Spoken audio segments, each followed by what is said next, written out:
Good morning, Good morning, ladies and gentlemen. and gentlemen. Can you hear my voice? Yes, we can hear you. Everyone can hear my voice? Yeah, I can hear your voice. Okay, Can you hear me? so good morning, ladies and gentlemen. Thank you so much once again to join our virtual webinar, FPTP webinar. And I hope, okay, before we start our session, I really say to sorry that who doesn't receive the certificate of our previous programs.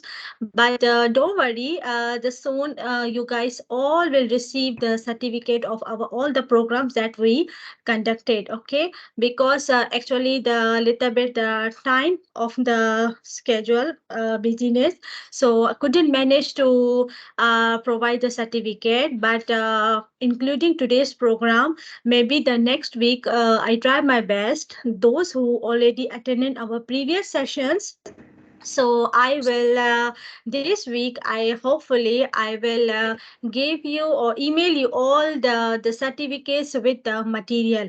Okay, regarding the sessions recording, that one is already our YouTube channel, and that our YouTube link, the channel already I give in our WhatsApp group.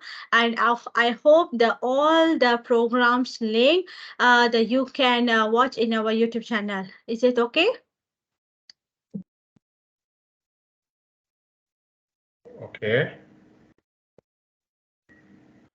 Okay, so I think okay, let's speaker. I think our speaker is already with us. Okay, I think until speaker share his sharing the screen, let's talk to our audience. Okay, let me know us that all our participants where they are joining from the country or from the university. Okay, just share with us where you are joining from us, which university or the which country you are joining.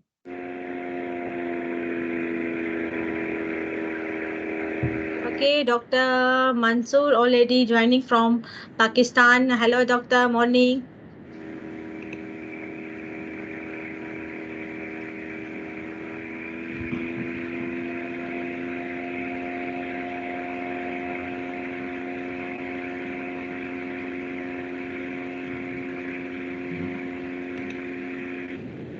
So, other participant, can you tell us that where you are joining from, in which country on the university you are joining us?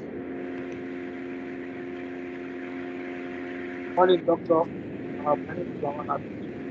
Is that morning session is boring? I don't think, because morning session always is a very energetic. It's look like all sleepy or no? Because Good morning, doctor. oh, okay, I think okay, never mind. Doctor, are you ready for the session? Yes, I'm ready. Good morning, Dr. Doctor, we cannot hear your voice. Cannot hear me?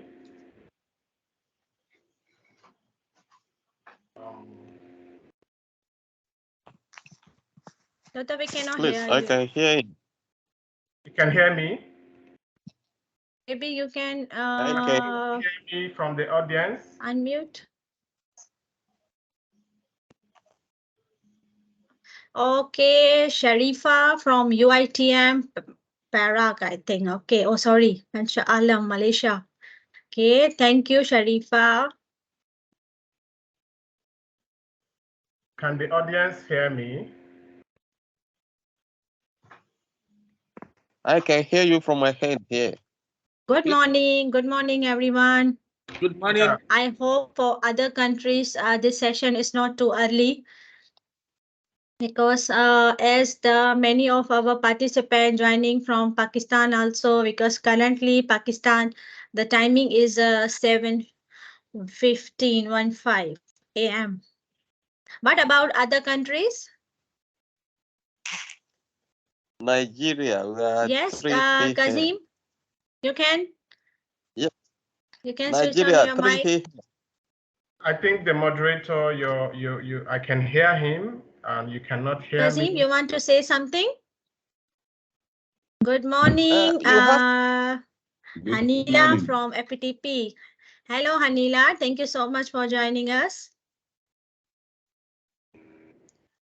Good Kazim, morning. you want to say something because you raise your hand. Oh, I wanted to respond to your question. Okay, Javed Akhtar Dultana from Islamabad, Pakistan. Hello. Good morning, Javed.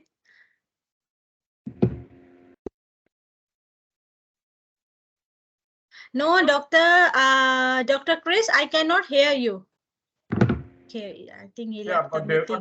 But the other participants can hear me. We can hear him. Problem. Why many people?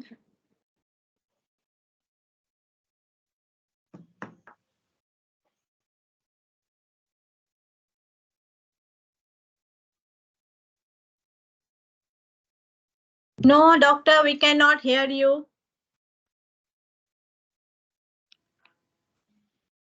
Good morning, Lawal. Lawal is our UTHM, our FPTP student from FPTP.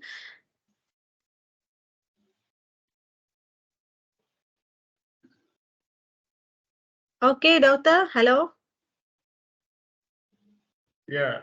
Okay, doctor. Okay, sorry. I think from my side, mic problem. Okay, so ladies and gentlemen, okay, now it's time to start our session. Oh, I'm so sorry. I think from my side there was a sound was weird. Okay, so really sorry. I think today have no any technical problem. I think the sessions will be smooth, inshallah.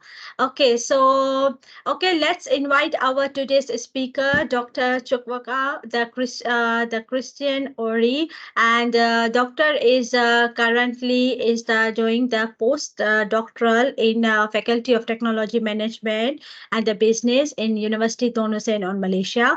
So today is a doctor giving his a session on the publication strategies, and I hope these sessions will be useful for especially for the basic one, for the beginners, how you can submit your paper, where you can submit, is that the right journal or no, which kind of the strategies have to be followed once you are submitting your paper in the high impact journals. So all the I have request to all the ladies and gentlemen, if you have any questions regarding the during all the session, you can switch on your mic and you can ask to the speaker. Okay, you can make, because now we have decided the in the during sessions, in every 15 minutes or 20 minutes we are going to open the QA session, so that one will be easy for you guys to understand the what is basically for the sessions that we are providing you, the knowledge we are providing you. It will give you the more benefit once you ask from the speaker. You have to clear you all the doubts that you have. Okay, so let's start now. I would like to invite Dr. Chris on our floor. So doctor, the floor is yours. Thank you. Thank you, Dr. Sonia. Welcome, doctor. I also, good morning to all the participants. You're welcome to this refreshing session on publication. So without wasting much of your time, I am going to share my slides.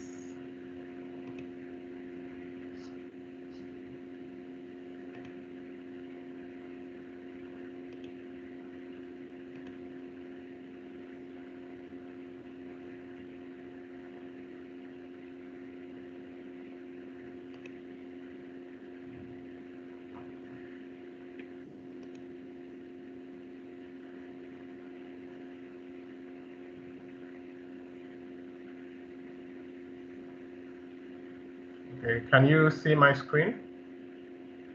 Yes. Okay, so I think I might off my video to avoid any distraction. Okay, so like the moderator, Dr. Sonia, said, you can call me Dr. Chris. I am a postdoctoral fellow at UTHM here. So we're going to talk about publication success for research students, essential strategies. Okay. So most times students always, ask why do we have to publish? Why do we have to publish? So as a researcher, publication is very important because some universities is essential for you to graduate. Apart from that, for career growth, you need to do publication so that your research output will be visible to the research community. So the first aspect when it comes to publication is to set your publication goals. This is very important. Just like the way you set your targets, your yearly targets, or your daily targets, you should have your publication goal, especially when you're starting your postgraduate studies, or even when you are in your career, you should have a publication goal. So for me, when I was doing my PhD, I actually set an ambitious target for myself. I set a target of 10 publications. So the essence of it is not to, it's quite big, but the essence is to make me focus. Even if I don't get to that 10, I will get closer to it. So first of all, what I did, I set this target, and then I also set a target for conference. I set a target to attend at least 7 conferences. So one thing about conference is that it has a lot of benefits in terms of publication. So we cannot afford to ignore conference. So participating in conferences will help you to grow your network. And networking is very important in your research journey. So when you participate in these conferences, you grow your network, and then you will receive feedback from different perspectives from various people across the globe. And then an important thing is that you will be able to see emerging trends in your field, okay? It will expose you to emerging trends rather. And then you'll be able to have the opportunity to present your findings, excuse me, to present your research findings. And then these conferences also provide opportunity for publication. So that is the way to start. You need to plan, and then you strategize, and then you make effort.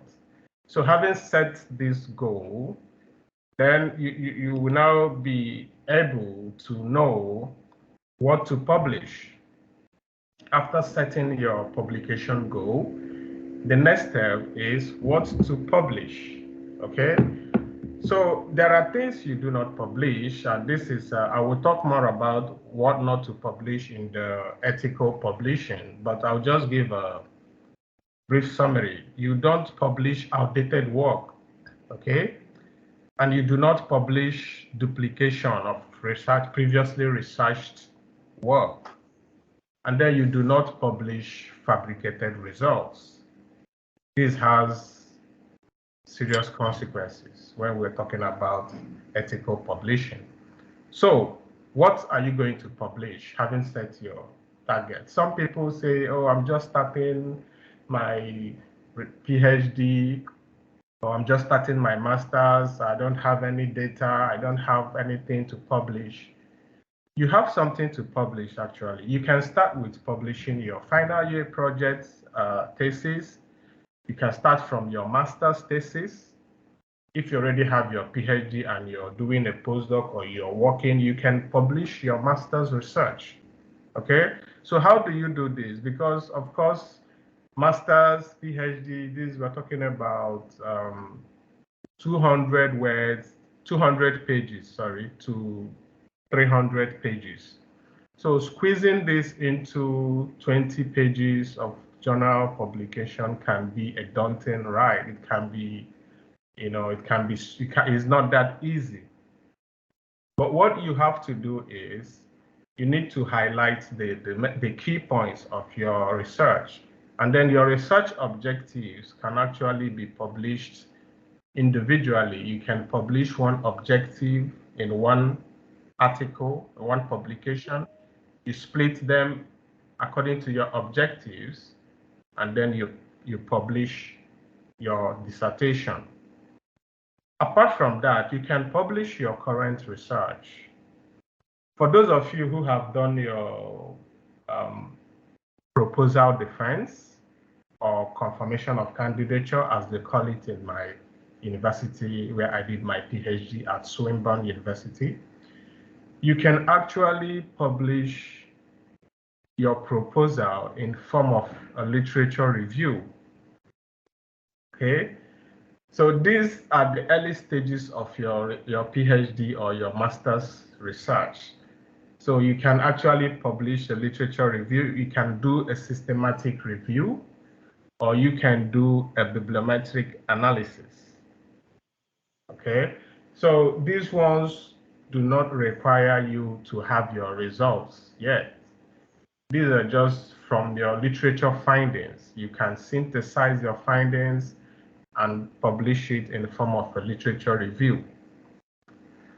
And then if you have your original data, you can actually publish them in form of, if you're applying, depending on the methodology, if you're doing a quantitative research in form of a questionnaire survey, if you have already gathered your data and analyzed it, you can actually publish your findings.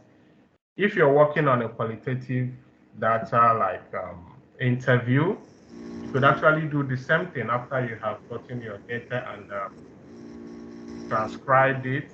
You can present your findings. There are other various methods, including the mixed method, which is a combination of quantitative and qualitative.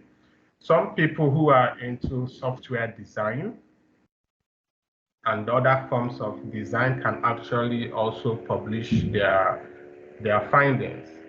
One important thing, you need a strong manuscript to present your contribution to the research community. What is a strong manuscript? Your manuscript has to be novel, significant in your field, and clearly structured. Okay, so we will go into details. So first thing, after you must have identified what to publish, then you need to identify the journal where to send your manuscripts. Now, this is an important aspect of your publication journey, okay? How do you find these journals? You can make use of the available search databases. You can use Google Scholar, which is open. You can access it from anywhere.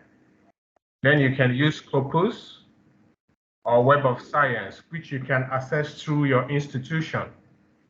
So you need to familiarize yourself how you can be able to search in this database to get what you actually need. You can also use Schemago. It's open. From there, you can find out the journal, the field, and even the region where this journal is being published. So while you are doing your search, you have to put certain things in mind, which is the journal quartile. So we hear a lot about journal quartile, target journal Q1, Q2, Q3, and Q4. So what does this actually mean? And how does it affect the place you send your paper? So as a beginner, it is very important for you to identify the suitable journal for your publication. As an advanced researcher, it is still also important to identify where your manuscript will be best fitted. So for Q1, quartile is actually a rank that is assigned to a journal, okay, by the journal database. And this rank is based on 3 indicators. One of them is the citation. The second one is the journal impact factor. And the third one is indexing. So basically, these indicators are used to rank this journal. So for Q1, it simply means that these Q1 journals, they have high impact factor. So what impact factor implies is actually the number of citations that a journal receives annually divided by the number of publications in 2 years. Okay? So that is what impact factor implies. So if we're talking about Q1 is with high impact factor, which is the first 25% journals in your field. Journals within the first 25%, which means they are top-notch journals. Okay? Then Q2 is the 25 to 50, that is up to 50%, okay? And then that goes down to Q3, that's 75% of the journal in your field. And then we have Q4, okay? So when you're considering this quartile and impact factor, you should be able to know where your paper fits in so that you can submit it to the appropriate journal, okay? You can also search the reference list to know the suitable journal. So the reference list of articles that you are reviewing, you can actually go through them and know the suitable journals. But you have to take note, there are journals you should avoid, which they refer to as predatory journals. So what are predatory journals? Predatory journals are journals that do not follow the ethical publishing guide, and they are deceptive with primary focus on making profit without actually advancing the academic research. Okay? So where you find these kind of journals, there is the Bell's list of potential predatory journals and publishers. So this is a comprehensive list, you can search, is on Google, a comprehensive list of predatory journals. Okay, so you can be able to get an information about the particular journal you want to publish on. You can check through the list. Although there is an argument about the Bell's list, in the sense that some authors or publishers argue that Bell, who is an American researcher, did not actually show how he came up with this list. Okay, so they argue that it is not transparent and it is targeting minor upcoming journals. But whatever the case may be, you can be able to identify a predatory journal through their process of publication. So most of these journals, they don't go through peer review and they want to do it fast. You can get your paper published in 1 week, in 5 days, once you make the payments. And once the payments have reflected in their account, they publish your paper without any peer review. So these are not the kind of journal you want to engage yourself with, because your publication is a statement to the research community. So it has to be worth a while. So you have to ensure that you're targeting the real journal, because these publications go into your CV. Okay, so it must add value to your CV. So having identified the journal you want to publish, you need to go through the journal to identify the requirement, the scope, the author's guide. This is very important. A lot of researchers ignore or downplay author's guide. Your article can be rejected if you do not follow strictly the author's guide. So having identified the journal, you need to check the journal scope to know whether it aligns with your research field or your research topic. And then you can also check other things in the journal, including the editors and even their pattern of writing. I will go into details about the pattern of writing. So having gone through the author's guide to know the structure of the manuscript, you should be able to come up with your own following the formats. So this is the general structure of a research article. Basically, the first thing is your title, okay? And then your abstract, and then your keywords. So you need to make sure that your title and your keywords is something that can easily be identified when searching.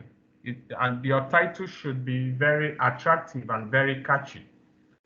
Okay? So when drafting your title, you should be able to make it concise. Okay?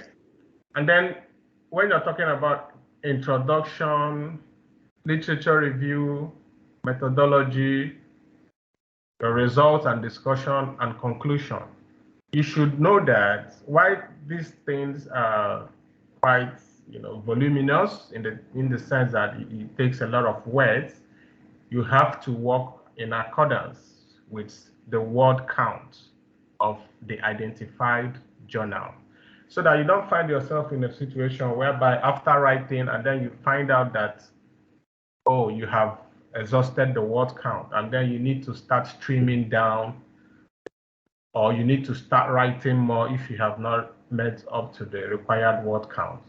So these are important things you need to take note of before starting your writing. That is why you need to familiarize yourself with the journal author's guide. And then some articles have acknowledgements. Reference is a must. References is a must. And then supplementary data could be as a result of some results that you couldn't put in the main body, maybe figures or recorded audio of interviews transcripts. You can submit it as supplementary data.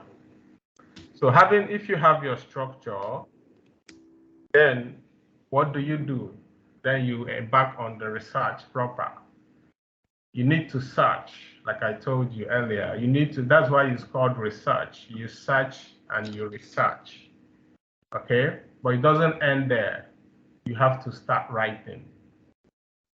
Put down your ideas into words so that you can see it clearer, okay? And while you're writing, make sure you're writing in accordance with the targeted journal. Be alert of grammar error and typo error. These things actually make your work. It can actually it speaks a lot about you. Like me, I'm a reviewer. I review articles for journals.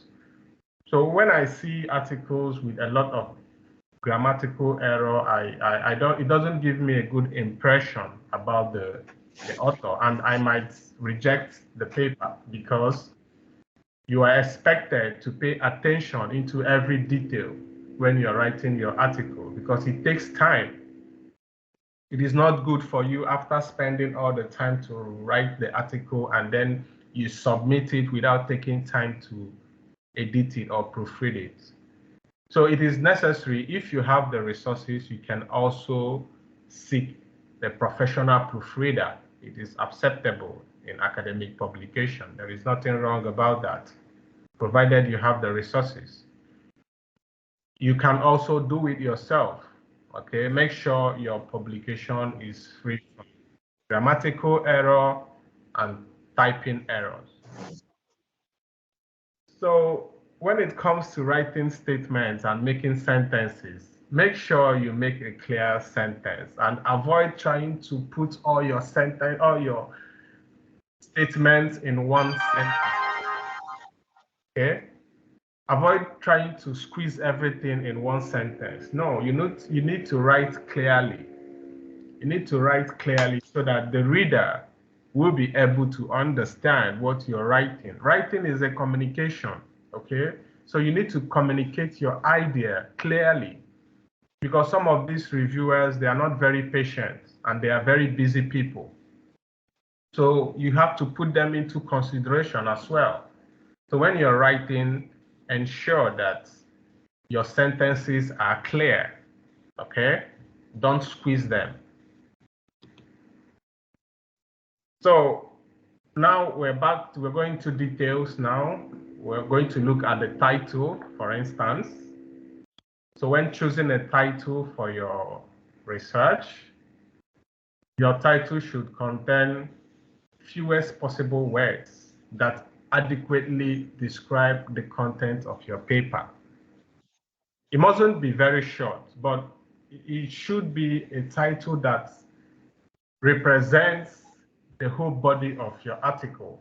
So as fewer possible it could be, let it be that it has the fewest possible words, but it doesn't mean that it's going to be very, very short, but as short as possible, okay?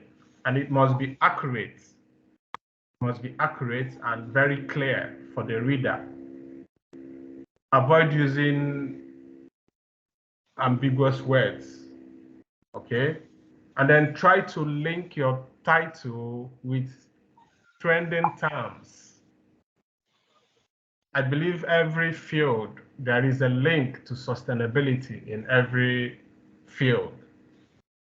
So these are the terms you can use to attract readers. In our field, construction management, we have digitalization, we have industry 4.0, you know. So those are the terms you can actually include in your title, but it must relate to your research. If you put sustainability and you're not saying anything about sustainability, then it's wrong, okay? Your keyword should reflect in your article, okay? So if you're putting anything digitalization, industry 4.0, sustainability, it should actually reflect on your writing. There should be detailed discussion on this aspect or how sustainability reflects to your research.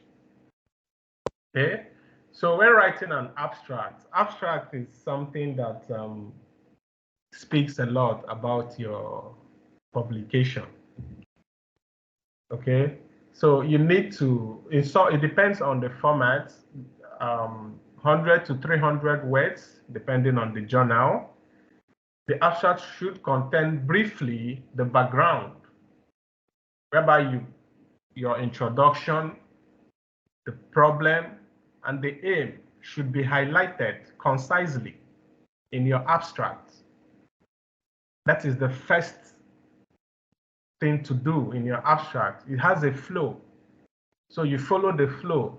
You introduce it, the background, the problem that you want to solve.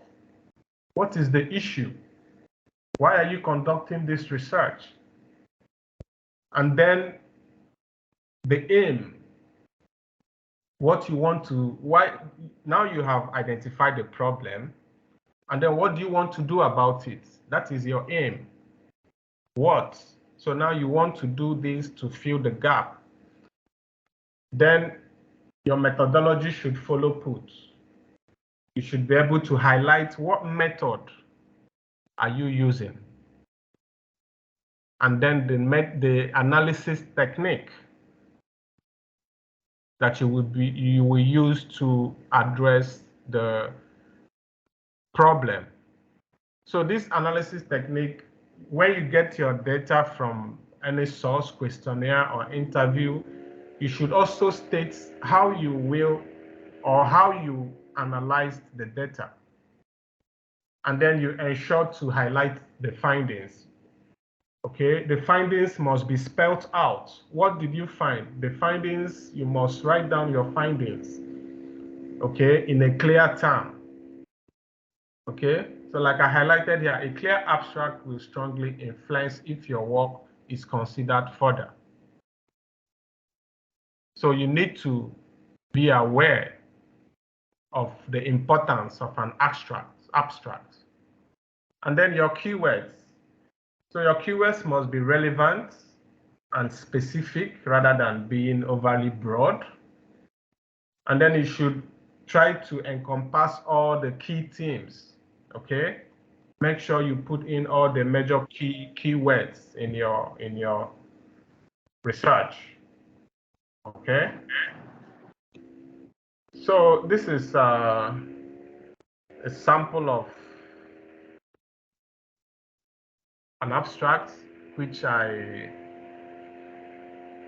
wrote. So this is a publication I did in Journal of Construction in Developing Countries. Published last year. This is one of my publications. So this particular abstract, this particular article actually, when I submitted it to the journal, they accepted it, but they recommended the services of a professional proofreader. Okay, so that's why I told you it is acceptable, and they asked me to proofread it, even though they have accepted it and given a minor correction, but they required me to proofread it. So I consulted a professional proofreader who charged me a few hundred ringgit to edit the whole article. So this is talking about the best practices in building information modeling process, implementation, in green building design, architect's insights. So I sent questionnaire survey to the architects. So looking at this abstract, it starts with the introduction about the high demand of green building due to its numerous benefits, such as sustainability outcome, enhanced occupants' health, and all that. But then it continued that the design of green building is a complex task, considering the overarching criteria of the sustainability indicators that need to be achieved, okay? But even though building information modeling have been into existence to address the complexity, but this building information modeling process have not been adequately implemented in green building design process. So the aim of my research is to establish the best practices of implementing BIM, that's building information modeling, BIM as we fondly call it, to design green buildings, okay? And then it followed the methodology. I surveyed architects in Malaysian construction industry. The questionnaire data was analyzed using factor analysis to reduce a high list of factors. That is the analysis technique. So the factor analysis is in, I use the software SPSS to run this factor analysis. Okay, after the factor analysis, then the findings of the research, which I highlighted clearly, okay, which include timely identification of critical decision points and all the points that are highlighted. So these are my research findings. And then the implication. This research will provide a valuable insight to the industry, stakeholders, and yeah, so that is it. Then you can also add a limitation. It is limited to architects, okay? So during the conclusion, you can state that the research can be extended to other construction experts. So your abstract should be concise, so you can include your limitations, but make sure it is within the required word count.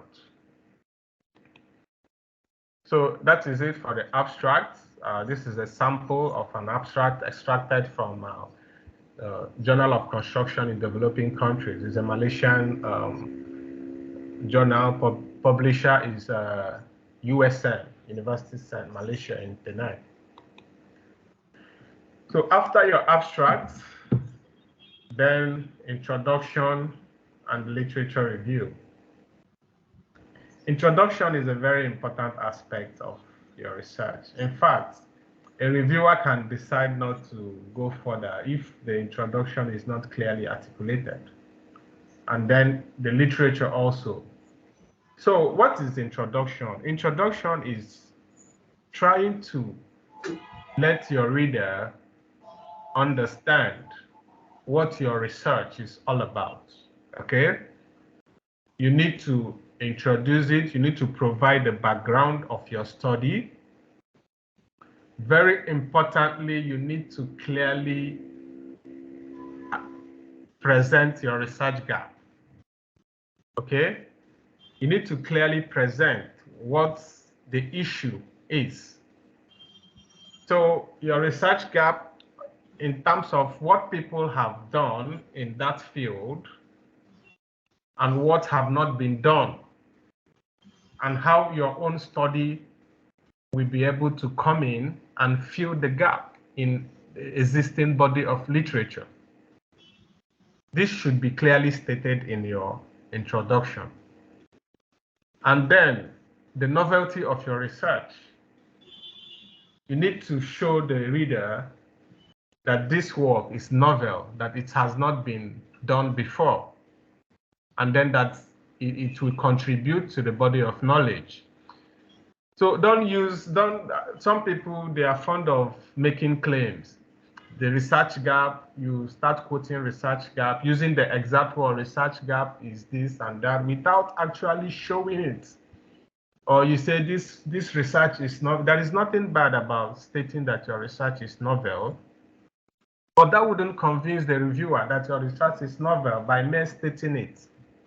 You need to show it in your writing that this is actually novel, okay? So after the introduction, the reader should be able to understand what your whole article is all about. And then you proceed to your literature review. Literature review is, there are a lot of literature out there. It's very broad. You should be able to narrow down. You start broad and then you narrow down in the context of your study. For like the abstract I showed you, I was looking into building information modeling and green building design. So these are two broad terms when it comes to construction industry. So you need to be able to narrow it down to the point where you want the reader to understand your targets, okay? So for me, I had to provide the background information about green building and then highlight the difficulties in green building design, for instance. And then the essence of leveraging digital technology like BIM to address these difficulties. However, BIM have not been adequately used to address these challenges. Studies about BIM are focusing on different aspects, software customization, and all that, ignoring the actual best practices that can enhance the application of this emerging tool. So this is how you go, and then you narrow down to show the reader or the reviewer that there is indeed an issue here. Okay, and then that you have to come in to fill this gap. While you are doing this, remember that you have a word count limit. So try to present your work in accordance with the required word count. Sometimes it is not, you can shed out all the redundant words that are not necessary, and make sure you are clearly stating what you want to do in your literature review. So some people, when they are doing literature review, they don't connect their subsections. There must be a link from one section to another. There must be a connect. You must link it. The last sentence or the few last sentences of the first section should be introducing the next section. That is the flow. That is how you do a literature review. There should be a flow, so that when the reader is reading, the reviewer or the readers who are reading your article, they should be able to understand where you are driving at. It's like carrying them along or tagging them along. So there should be a flow from one section to the other. Okay, so that is the essence, that is the way you can do. And then most importantly, you must scrutinize what other people have done. Is a must. You have to review. You are trying to present your own research. People have done similar research in that field. What did they do? And what is missing?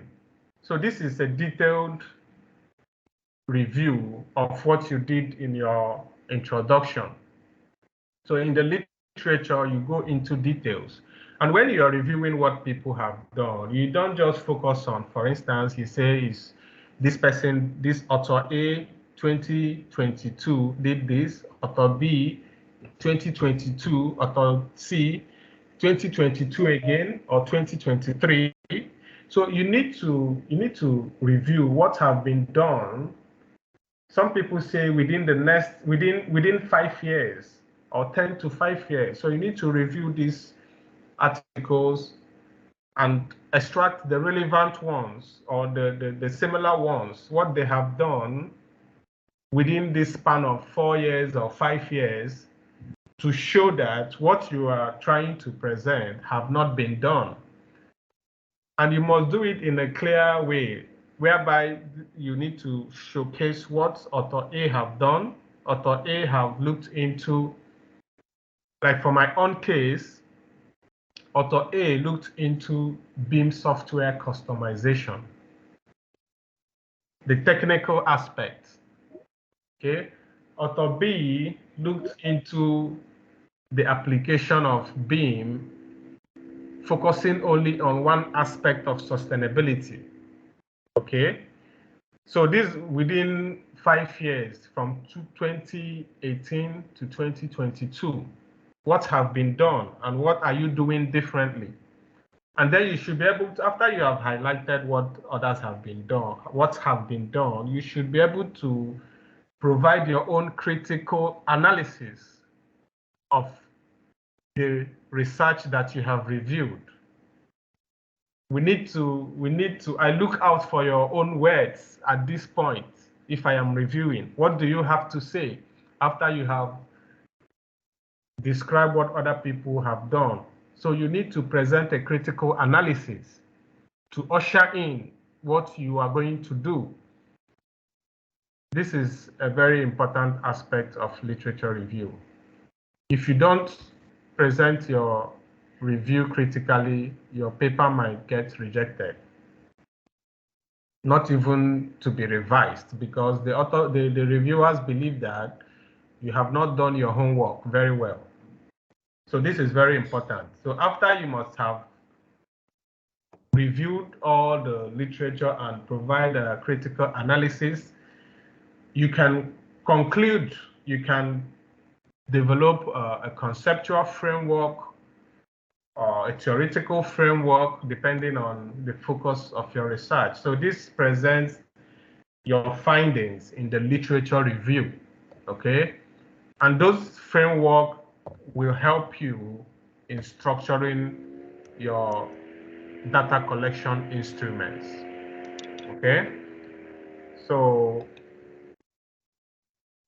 writing a literature review, yeah, recently there are emerging technologies, particularly AI. So talking about literature review, and for me, who is in the field of digitalization, I will have to highlight on these emerging trends. Basically, there is nothing wrong with using these tools for brainstorming, okay? Particularly the ChatGPT. I know almost all of us are familiar with it. There is nothing wrong with it, but you have to use it wisely and ethically. And remember, AI cannot replace human critical thinking. You need to take note of that. They cannot replace human critical thinking. Even though it's artificial intelligence, human intelligence has its own way of articulating things. So you can only use it as a support tool for brainstorming, to generate ideas, and to identify recent trends in your field. Then we have Quillbots, which is for paraphrasing. Paraphrasing is part of research. You can use it, like I said, but use it wisely. Don't abuse it. Don't abuse the use of ChatGPT, because right now, this journal, they are also smart.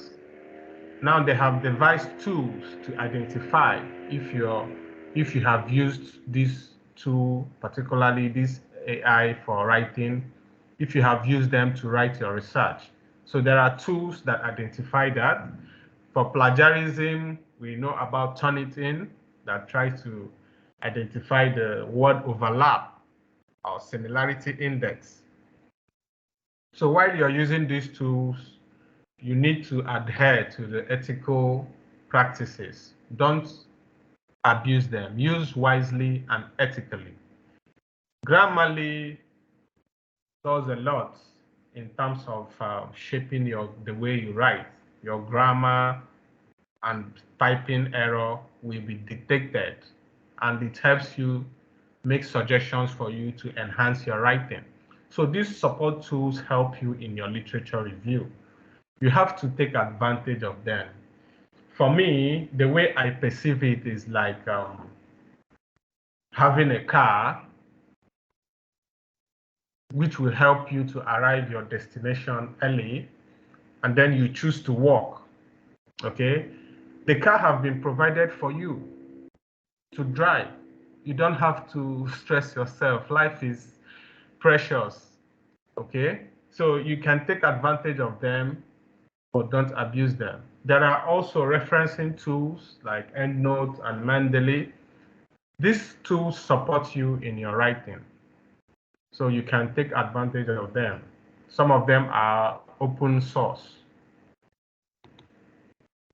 So after you have done your literature review, then is the research methodology.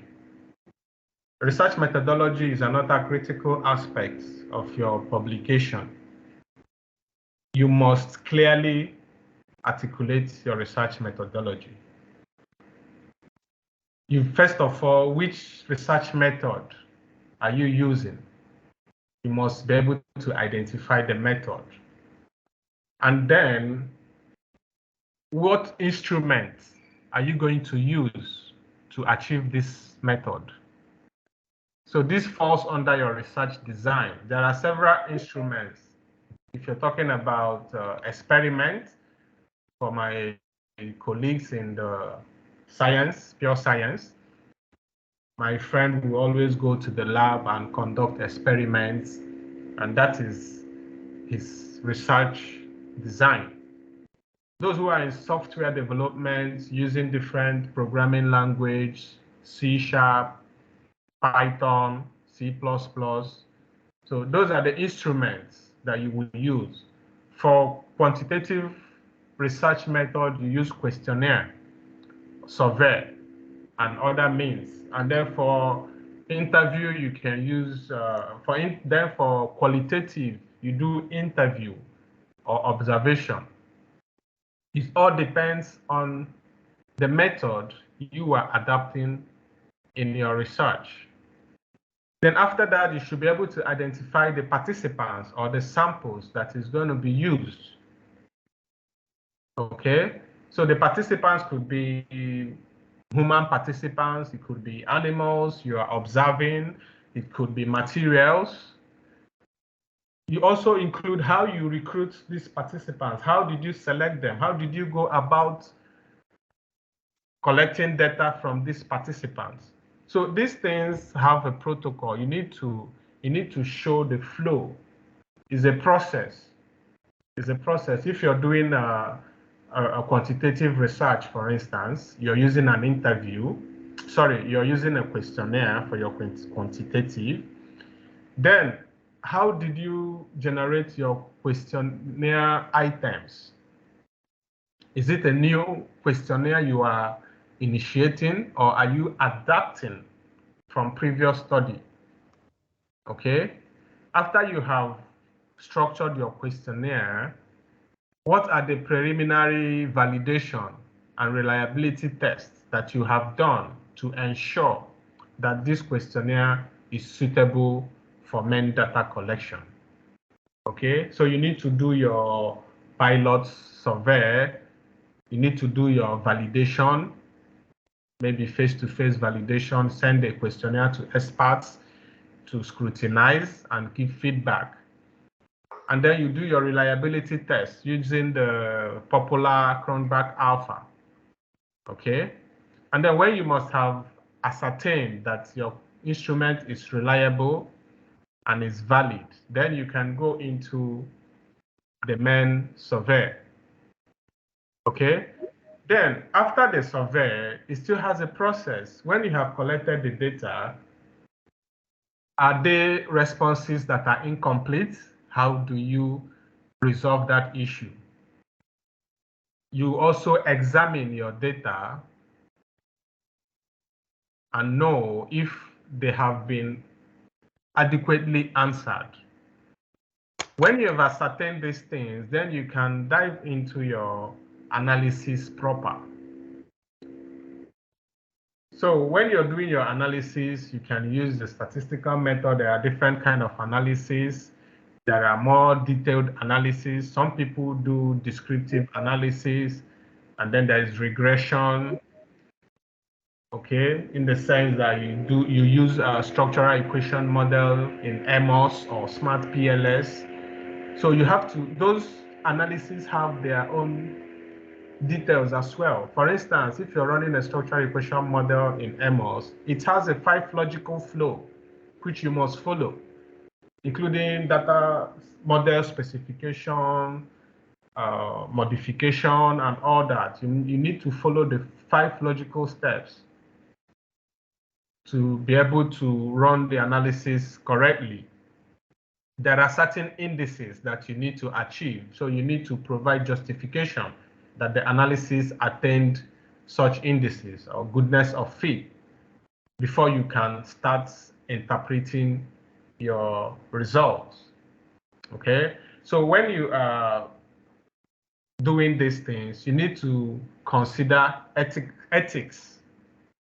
Some universities like Swinburne University, where I did my Ph.D., before you go into the field, you must have to go through ethics committee. Before you send out one questionnaire, you must go through ethics committee. The ethics will review your participants, whether there is any potential risk before they can approve. And when they approve, they will issue you a letter, ethics approval. It has the ethics number, it has all the references that you need. And some journals actually request for any ethics approval. I know Elsevier, some of their articles, they will ask you to submit your ethics approval if you have a human participant. So, but for other universities, maybe they don't require ethics approval, but they still have their ethics, like UTHM, okay? So you need to ensure that you are in line with ethics standards. This is very important. So when you have done all this, then you be sure that you wouldn't have any issue while carrying out your research. So I've talked about the results. So your results. So if you're presenting your result findings in your findings in a journal, for instance, and you're still doing your PhD, maybe you might want to keep some of the data. You might not want to publish the main data, which makes your work original.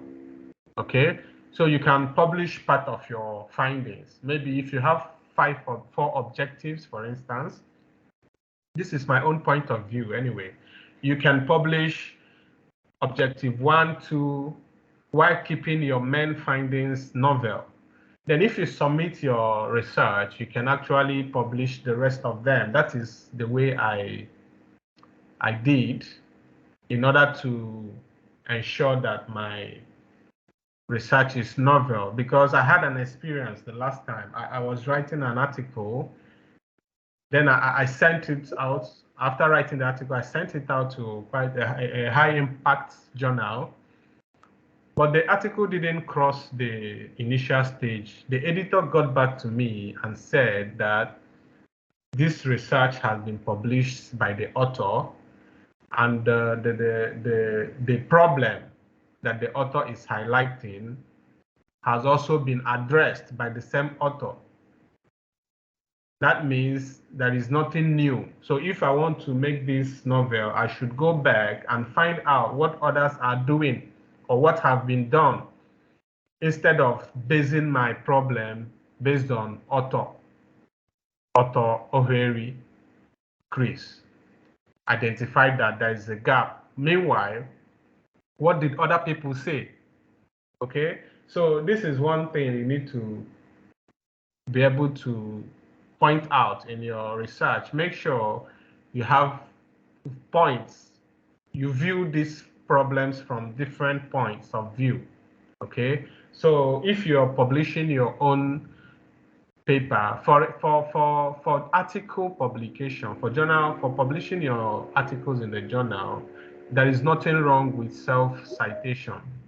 But I think for PhD thesis and master's dissertation, it is not accepted or it is not encouraged. So if you're writing an article and you are doing self-citation, make sure that you're also including what other people have done. Let it not be basically what you have done. And then presenting your research is a very important aspect as well. This is another thing that can make the reviewers reject your paper. You need to interpret your results. You need to provide a critical discussion of your findings. The discussion section should highlight what you find out and how it aligns with other findings or how it counters it. It must not coincide with existing literature. For instance, if you're looking at challenges at workplace, for instance, and literature review have highlighted that late coming of staff is one of the issues that the management experience. But in the context of your study, late coming is not obtainable. The staff do not come work late. They are on time. So when you do your analysis, you find out that late coming is not a critical challenge. So it is okay to say that even though it has been identified in the literature as a challenge, but your findings says otherwise, because in the context of your study, late coming is not a challenge. People come to work on time. So this is an example of how your findings can counter what existing literature have said. So don't be afraid to report if there is anything that doesn't align, but make sure that it's all pointing towards your research aim. Okay, so basically most of the findings should align with existing literature, and you should be able to provide a very critical discussion, and the references in text citation should be from the one you have already discussed in your literature. Don't go and take from another source, thereby confusing the reader. Okay, so basically article writing has a connection. Your literature review connects with your discussion, because then you will justify your findings with the literature. It also aligns with your introduction. So this is what you need to do to make sure that your paper is viewed as worthy of publication. So if the reviewer, before it gets to the reviewer, the editor will be the one to have a quick look. And some papers are rejected at that stage. So if you're able to articulate your discussion very clearly, then you are trying to tell the reader or the reviewer that you know what you are doing. It shows that you are aware of your research findings. Then if there are limitations, those ones comes in, maybe some people put it in the conclusion, whatever limitation you experience. But the most important thing is let your discussion section clearly show what you found out and what other people have done, and how these two coincides. Okay.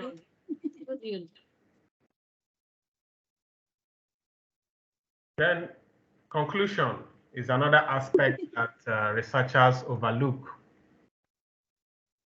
Your conclusion should be able to summarize your key findings, restate the main points of your research, highlight the significance and the implication for the broader context of your study. So at this point, you can also include your research limitations, and then most importantly, area of further research. So conclusion is also a very important aspect. So it shouldn't be downplayed. You should be able to articulate your conclusion very well. So after you must have done that, then your references should be as stipulated in the journal. Make sure all the references, in-text citations, you have them in your reference list. Some people can be careless, they cite and they don't put in the reference list. It's not acceptable. You must ensure that all the authors you have cited, that you have included their reference, you have included it in your reference list. So after you must have done all these things, and then submission. Before you submit, you can send your article to your supervisor, to a colleague, to bring in a fresh perspective into the study. Well, it should be someone that has expertise in your field as well. So if you have gotten all the feedback and you have revised your article accordingly, then you submit. If you submit, two things are involved. Either you get accepted or you get rejected. Accepted without any correction is very rare. I have not experienced that. It's very rare that you submit and they accept and proceed to publication without any comment. That is also part of it, but it's rare. And then minor or major amendments. Wow, at least you have been accepted. Congratulations. Your paper just got accepted with minor correction or major correction. So at this point, there is nothing wrong with celebrating your small win. You can buy a cake for your research group or your colleagues to celebrate. My paper have been accepted. Whoa, congratulations. Yes, that's great. Celebrate your small win. Celebrate your win. It has a way of motivating you. It's motivating. I do that sometimes. I have my research group when our paper is accepted, though not always. We can all go out for lunch or dinner and we discuss how to make the necessary amendments. Okay, and it's important that your co-authors contribute something to the process of getting your paper accepted. Rejected, it can be demoralizing. I have had my own share of rejection. And I think so many researchers have as well. Even professors have their papers, some of their papers rejected. So you are not alone. You're not alone. There is nothing bad about feeling demoralized for some time. Don't dwell on it. You can feel bad at some point, but remember to pick yourself up and then ask this question, what next? What next? You have been accepted. Revision is a learning opportunity for everyone. When I did my PhD, after examination, the examiners, two examiners came in with different comments. One gave very minor comment, minor amendment, which could be completed in one day. On the other hand, reviewer examiner 2 came in with quite a number of amendments, which she suggested that this amendment would take 3 months. You understand? Even though it's minor, but the comments were quite a number of them. So I looked at it and I was wondering what happened. Why this person different comment, this person different comment? Yes, it happens because they have different school of thought. It could be that the other examiner is an expert in the methodology that you used, while the other one is just a general expert in your field. So you will get more comments in the methodology or in your analysis, depending on their area of expertise. So the good thing is you will be given your revision with comments. They have highlighted the comments one by one. How do you do this? So now you go through and then you, for me, and I think it's generally the regular way, each of the comments, you prepare a table whereby the examiner or the reviewer's comments, author's comments.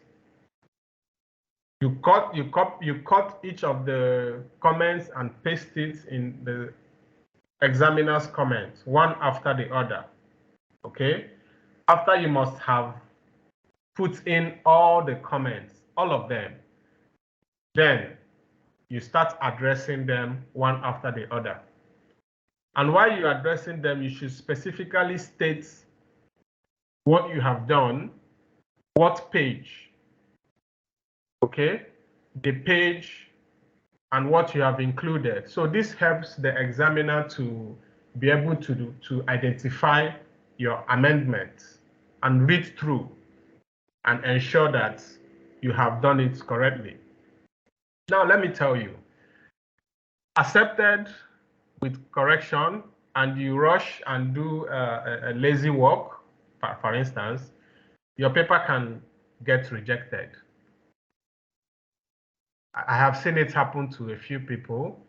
So this particular author, he got the comments from the reviewer and they asked him specifically, address this, put a figure in your methodology, and so many other comments. So he addressed a few and argued with the reviewer that he doesn't have enough space due to limited word counts of the journal.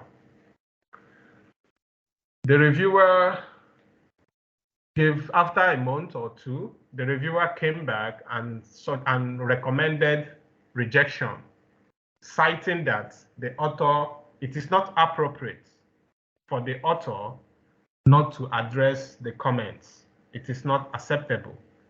Comments have been highlighted, which will make your paper more impactful. And you have argued with them that, giving excuses, the paper got rejected. And what did the editor do? The editor followed the recommendation of the reviewer and also made the final decision to reject the paper. So this can be very devastating. So if you're doing your corrections, don't feel that the paper have been accepted and you can do it any way you like. No, you need to show the reviewer that the comments have been taken seriously and have been adequately addressed.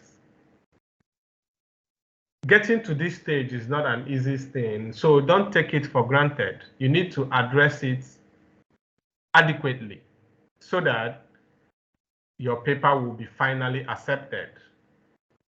On the other hand, rejection, yeah, it is not the end of the world. It's not the end of the world. You pick yourself up, then you need to know, why was this paper rejected? Because the good thing about it is that they will still give you comments. Even if your paper is rejected, you will still get comments. What is wrong? What you didn't get right? So you have to go through those comments, just like the way you are doing if your paper is accepted, and revise your manuscript. Okay? Revise your manuscript, put in all the necessary comments that have been put for you to make sure that your paper becomes more impactful. One good thing about comments is that even if you're being sincere, by the time you look at the revised manuscript, you will be able to tell that, yes, this article is in a better shape. So after you've done that, then you need to reevaluate where you need to send your work. Of course, some journals will say, don't return the paper back. Find another journal. Now you need to find another journal and then go and check their author's guideline again to find out if your paper is in line with the guideline. And you need to also identify if your paper is in line with the scope of the journal. So this is how to go about when you get rejected. It is not the end of the world. It motivates you more. I have had my papers which were rejected, and I amended it the way the reviewers have suggested. I sent out to another journal, even a higher journal, a higher impact journal, and they accept with minor correction. Why? Because most of the comments that would have been raised has already been addressed. Okay, so don't give up. Don't give up. You can take a break. You can give yourself time. You don't dive into the paper immediately. Just give yourself time, a few days. Like for me, there was this time I wrote this particular paper. I put in a lot of energy, and then the paper got rejected. I was demoralized at that point. So what did I do? I just took a time. I just took a break. just took 2 days break.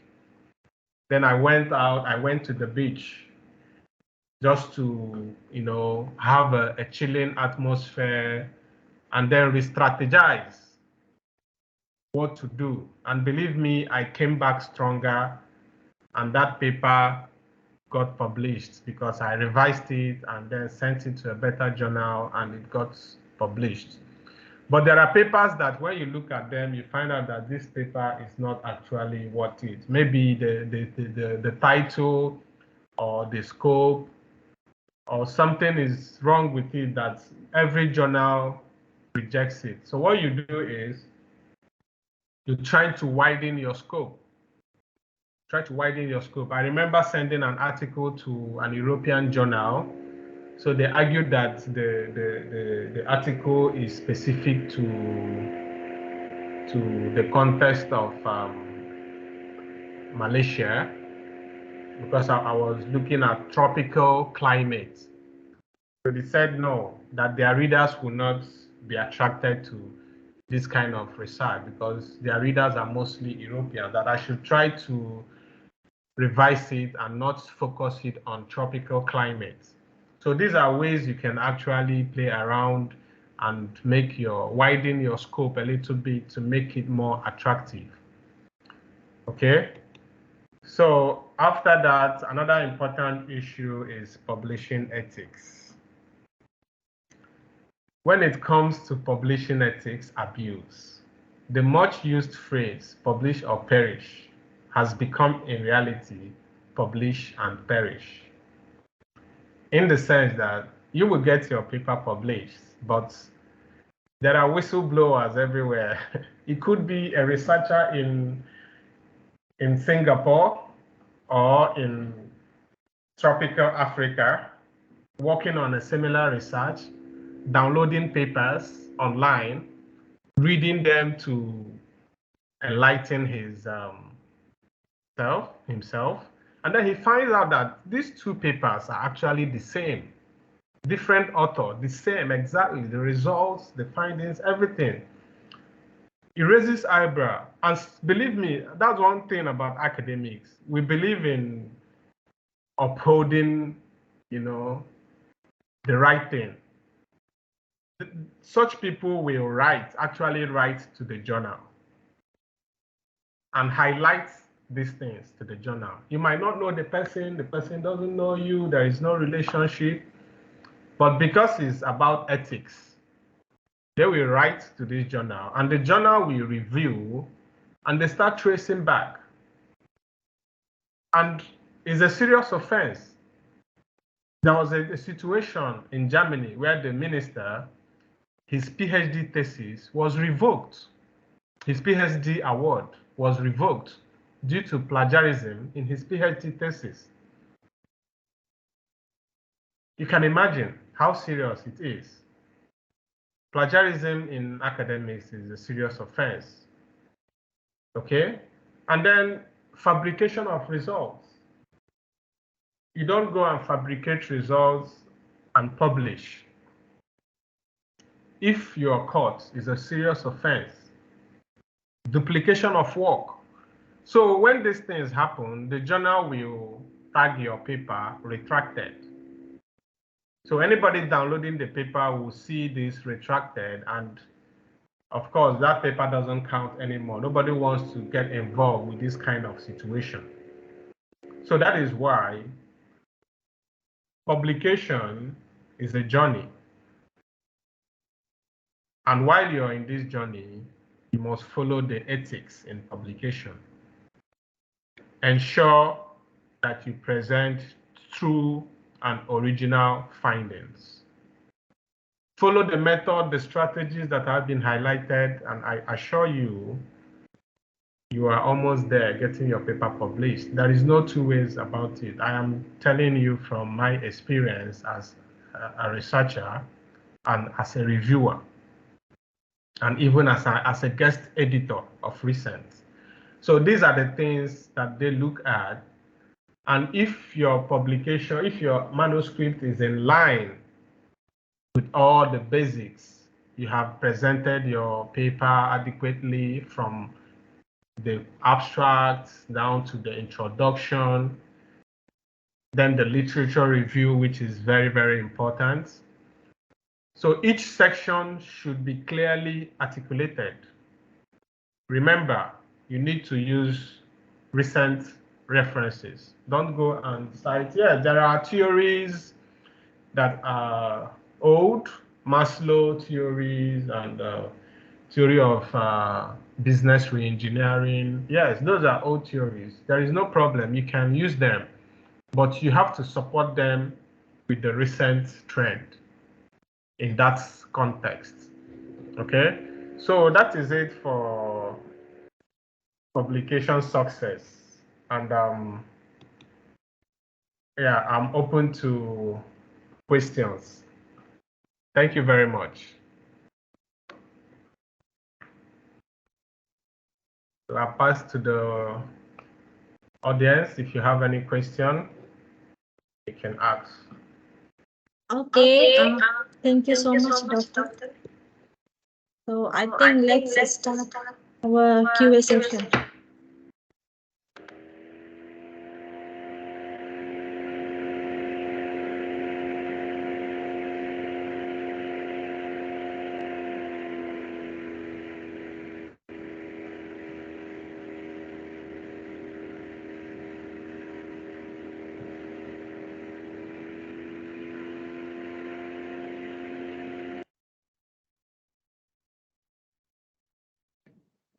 Okay, so ladies and gentlemen, if you have any question, let's ask from Dr. Chris.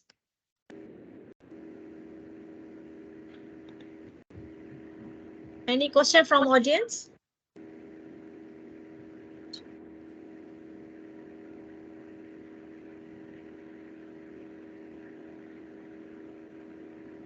I think so far no question. Is it? Okay. Interesting. Because I think everything is today in our sessions was very clear, and all the objectives that we are giving in today's webinar, I think everything is clearly mentioned, that how we actually write the paper, and from the which things we had to be the careful before we submit. And of course, one thing is Dr. Chris mentioned that the rejection is don't take the stress on the rejection, because sometimes this is a very good experience, because every time paper just taking the positive on that, okay, accepted, then we will not learn from that thing. So rejection is the one kind of the learning that we will make our paper more good, professionally level. So I think the all the tips and the techniques, the strategies that Dr. Chris mentions to us, I think that is the very useful strategy, especially for the basic and the middle one, that who are thinking about to submit their paper. So thank you so much, everyone. So far, I think the no question from the audience. So I would like to from Dr. Chris, if you have any specific message for our all the participant. Thank you, Dr. Sonia. I have a message for the participants. One message I want to pass across is, whatever, no matter what, don't be discouraged in the pursuit of your career and your academic goal. Believe me, it's not a straightforward process. It comes with ups and downs. I had my own challenges when I was doing my Ph.D. And then when I started, everything was very smooth. But along the line, things started to fall apart. It started with my supervisor who resigned. My main supervisor, who is an expert in my field, he resigned and took up another job. It became a challenge. I was asked to follow another supervisor who didn't understand what I was doing, and there was misunderstanding. These things delayed my progress along the line. I basically started afresh. I had to change the topic. I had to change the scope, to align with what is being demanded of me. Okay.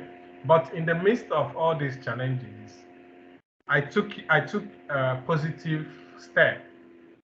So there were, before they could actually formalize the legal process of changing a supervisor, is over 6 months. And then this process lingered, and even we have internal examination before the external one. So when I did the internal examination, I was given 6 months. Before the external one was 3 months, but the internal one before it could be sent out was 6 months. So, but within that 6 months, I finished everything in 3 months. But of course, these examiners are busy and they have given 6 months, probably have other things doing. So there was a delay. I was actually demoralized, but at some point, I took it up as a positive opportunity for me to write a book about PhD journey experience. And I started writing because I have done all the comments and given to them, waiting for feedback. I started writing a non-fiction book based on my current challenge, which motivated me to write this book. And believe me, I ended up completing that book, even though I've started it earlier on, but I was, procrastinating. But that challenge made me to continue, and I finished that book, The Street Scholar, Thriving Against All Odds. Okay, and then that paper is a statement. Anywhere I go, I present that paper, and the paper is selling like hotcake. So this is a typical example of turning things around. Turn that negativity into positivity. That is the way to go. That is my advice for everyone here.